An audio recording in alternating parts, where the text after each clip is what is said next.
Am Morgen des 18. April, dem dritten Tag der Offensive, traten die sowjetische 47. Armee und 3. Stoßarmee mit aller Wucht erneut bei und südlich Friezen zum Angriff auf die Stellungen der 25. Panzergrenadierdivision an. Das 1. Bataillon des Panzergrenadierregiment 35 wurde bei Bliesdorf um 4 Uhr morgens angegriffen, durchbrochen und aufgerieben. Ein Rest von zunächst 50 Mann kam noch bis auf die Höhenstufe. Das 3. Bataillon des Panzergrenadierregiment 35 wurde durch den Angriff unter großen Verlusten auf Friezen zurückgeworfen. Dort übernahm das Bataillon zusammen mit dem 2., dessen Kommandeur Hauptmann Oppermann schwer verwundet worden war, unter Führung von Hauptmann Baumann die Ortsverteidigung. Beide Bataillone hatten zusammen noch eine Stärke von 150 bis 200 Mann. Friezen wurde von den Sowjets eingeschlossen und hielt sich in schweren Ortskämpfen noch 3 Tage bis zum 20. April. Die nicht eingeschlossenen Reste des Panzergrenadierregiment 35 setzten sich im Laufe des Tages über Bliesdorf auf Wollenberg 10 Kilometer westlich Friezen ab.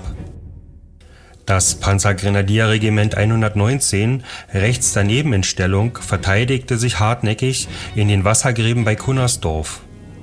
Gegen 8 Uhr gab das Regiment den Funkbefehl an die Bataillone, sich um 9 Uhr nach einem Nebelschießen der Artillerie vom Feind zu lösen.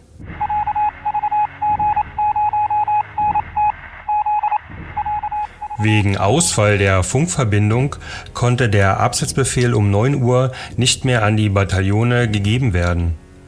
Daher löste sich die Truppe selbstständig vom Gegner, das den vorne eingesetzten Kompanien wegen Ausbleiben des Nebelschießens großenteils nicht mehr gelang. Beim 2. Bataillon des Regiments konnten sich die 5., 6. und 7. Kompanie nicht mehr vom Gegner absetzen und sind seitdem verschollen. Die Reste des Stabes des 2. Bataillons des Regiment 119 und die 8. Kompanie erreichten unter starkem feindlichen Feuer die Höhen nordwestlich Cunnersdorf, sammelten sich dort und richteten sich im Gut Möglin zur Verteidigung ein. Nach Abwehr sowjetischer Angriffe unter Abschuss einiger T-34-Panzer mit Hilfe von 2 Sturmgeschützen setzte sich das Bataillon am Nachmittag nach Frankenfelde, 10 Kilometer südwestlich Friezen ab.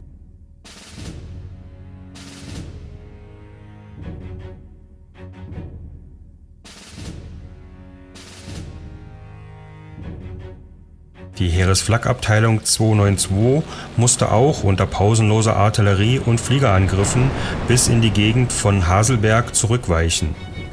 Dabei wurde der Abteilungskommandeur Hauptmann von Bippen schwer verwundet. Die Führung der Abteilung übernahm Hauptmann Götz. Die Abteilung hatte an diesem Tag schwere Verluste an Soldaten und Gerät erlitten.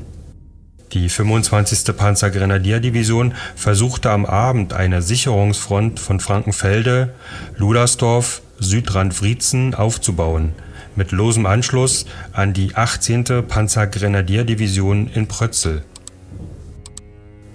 Auch bei Seelow hatte der sowjetische Angriff zur Krise geführt.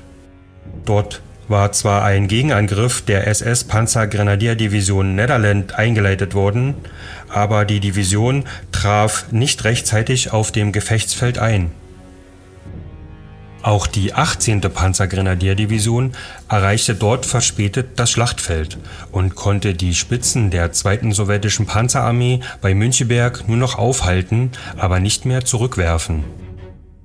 Am Abend brach die 9. Armee südlich Müncheberg auseinander. Trotz Führerbefehl zum Wiederherstellen der alten Front war an diesem Tag die deutschen Stellung durchbrochen worden. Am nächsten Tag, dem 19. April, trat eine weitere Verschärfung der Lage bei Müncheberg und Friezen ein. Es ist nun der 4. Tag der Offensive. Mit neu zugeführten Verbänden, 3 Panzerkorps, ein mechanisches Korps und ein Kavalleriekorps traten die Sowjets aus dem Raum südlich Friezen zum weiteren Angriff an. Sie warfen die dünnen deutschen Sicherungslinien, durchstießen das Waldgelände westlich Friezen und standen am Abend am Ostrand des Waldes, 15 Kilometer westlich Friezen, bei Steinbeck. Panzerrudel stießen noch weiter nach Westen vor.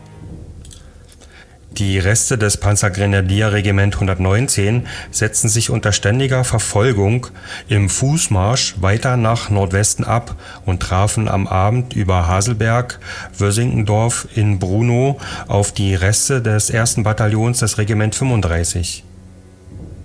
Das 2. und 3. Bataillon des Regiment 35 hielten sich in harten Abwehrkämpfen in Wriezen. Besonders um die Walzmühle tobten hier heftige Nahkämpfe. Auch die Heeresflakabteilung 292 kämpfte in Flakkampftrupps entlang der Rückzugsstraße bei Steinbeck mit sowjetischen Panzern. Die Batterien standen im heftigen Kampf und hatten große Ausfälle. Um der drohenden Umklammerung im Süden zu entgehen, setzte sich die Abteilung am Abend in den Raum Brunow ab. Der Divisionsgefechtsstand verlegte nach Kruge, nördlich von Brunow. Der Durchbruch bei Müncheberg ging am 19. April so rasch voran, dass das Oberkommando des Heeres das Lager Maybach bei Zossen Hals über Kopf räumen musste, ohne vorher alles zerstören zu können. Das gleiche galt für den Wehrmachtsführungsstab, der ebenso hastig nach Wannsee verlegt werden musste. Am Abend des Tages hielt Goebbels seine letzte Rede im Berliner Rundfunk. Am 20. April trat in den Morgenstunden auch die 2. Weißrussische Front unter Marschall Rokossowski an der unteren Oder gegen die 3. Panzerarmee des General der Panzertruppe von Manteuffel zum Angriff an. Diese leistete dem Angriff heftigen Widerstand und nur an einer Stelle an der Autobahnbrücke südlich Stettin gelang den Sowjets die Bildung eines Brückenkopfes. Durch diese neue Offensive wurde die 3. Panzerarmee an der Oder gebunden, sodass sie keine Hilfe mehr für die Abwehr des Angriffs auf Berlin leisten konnte. Es entstand sogar eine neue gefährdete Südflanke der 3. Panzerarmee im Zuge des Finow- und Hohenzollernkanals. Daher erhielt der Führer der sogenannten 11. SS-Armee, SS-Obergruppenführer Steiner, den Befehl, mit Hilfe von 2 Fliegerersatzbrigaden und 2 Polizeibataillonen am Finow- und Hohenzollernkanal die Brücken nach Süden zu sperren. Vor Berlin hatte die Heeresgruppe Weichsel in der Nacht zum 20. April nochmals alles zur Verteidigung zusammengefasst, was sie noch an Reserven besaß. Es war aber ein hoffnungsloses Unterfangen gegen die gewaltige Übermacht der Roten Armee. Durch den hartnäckigen Widerstand der 25. Panzergrenadierdivision, der links anschließenden 5. Jägerdivision in Wriezen, blieb der rechte Flügel der 1. Weißrussischen Front des Marschall Zhukow mit seiner 61. Armee und der 1. Polnischen Armee erheblich hinter den nach Berlin durchgebrochenen Truppen zurück, sodass die sowjetische Führung an diesem Tage zur Schließung dieser Lücke das 7. Garde-Kavalleriekorps nördlich Berlin in die Schlacht einführen musste. Das 2. und 3. Bataillon des Panzergrenadierregiment 35 hielt auch an diesem Tage noch Wriezen, obwohl es inzwischen von den Sowjets vollständig eingeschlossen worden war. Am Abend machten die Reste der beiden Bataillone unter Führung des Kommandeurs Hauptmann Otto Baumann einen Ausbruchsangriff aus dem Kessel von Wriezen. Der gelang, so dass die Truppen am folgenden Tag im Finowald wieder Anschluss an die Division fand. Die Reste des Panzergrenadierregiment 119 setzten sich in ständigen Abwehrkämpfen einige Kilometer nach Nordwesten Richtung Heckelberg ab.